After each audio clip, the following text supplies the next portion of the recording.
Welcome to Infinity Nursing. In this video, I will show you how to help someone who is choking.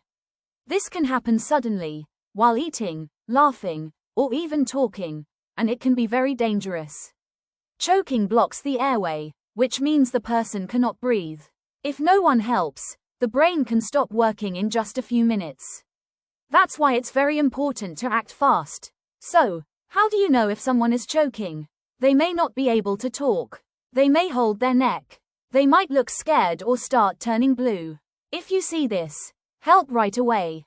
But if the person can still talk or cough loudly, do not touch them. Let them keep coughing. That might push the object out. If they can't talk or are only making soft sounds, it's time to help. Stand behind the person and wrap your arms around their stomach. Make a fist and place it just above their belly button. Hold your fist with your other hand and push in and up, hard and fast. This is called the Heimlich maneuver. Keep doing this until the object comes out or they start breathing.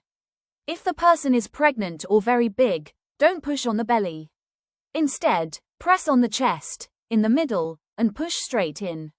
For children, do the same steps, but more gently. For babies under 1 year, do not use the Heimlich.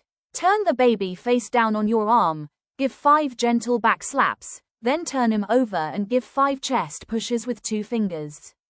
If the person falls down and is not breathing, call 911 right away. Start chest compressions, 30 fast pushes in the middle of the chest, and give 2 small breaths.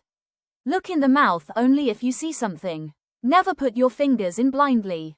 And remember, don't give water, don't wait too long, and don't panic. You can save a life if you stay calm and act quickly.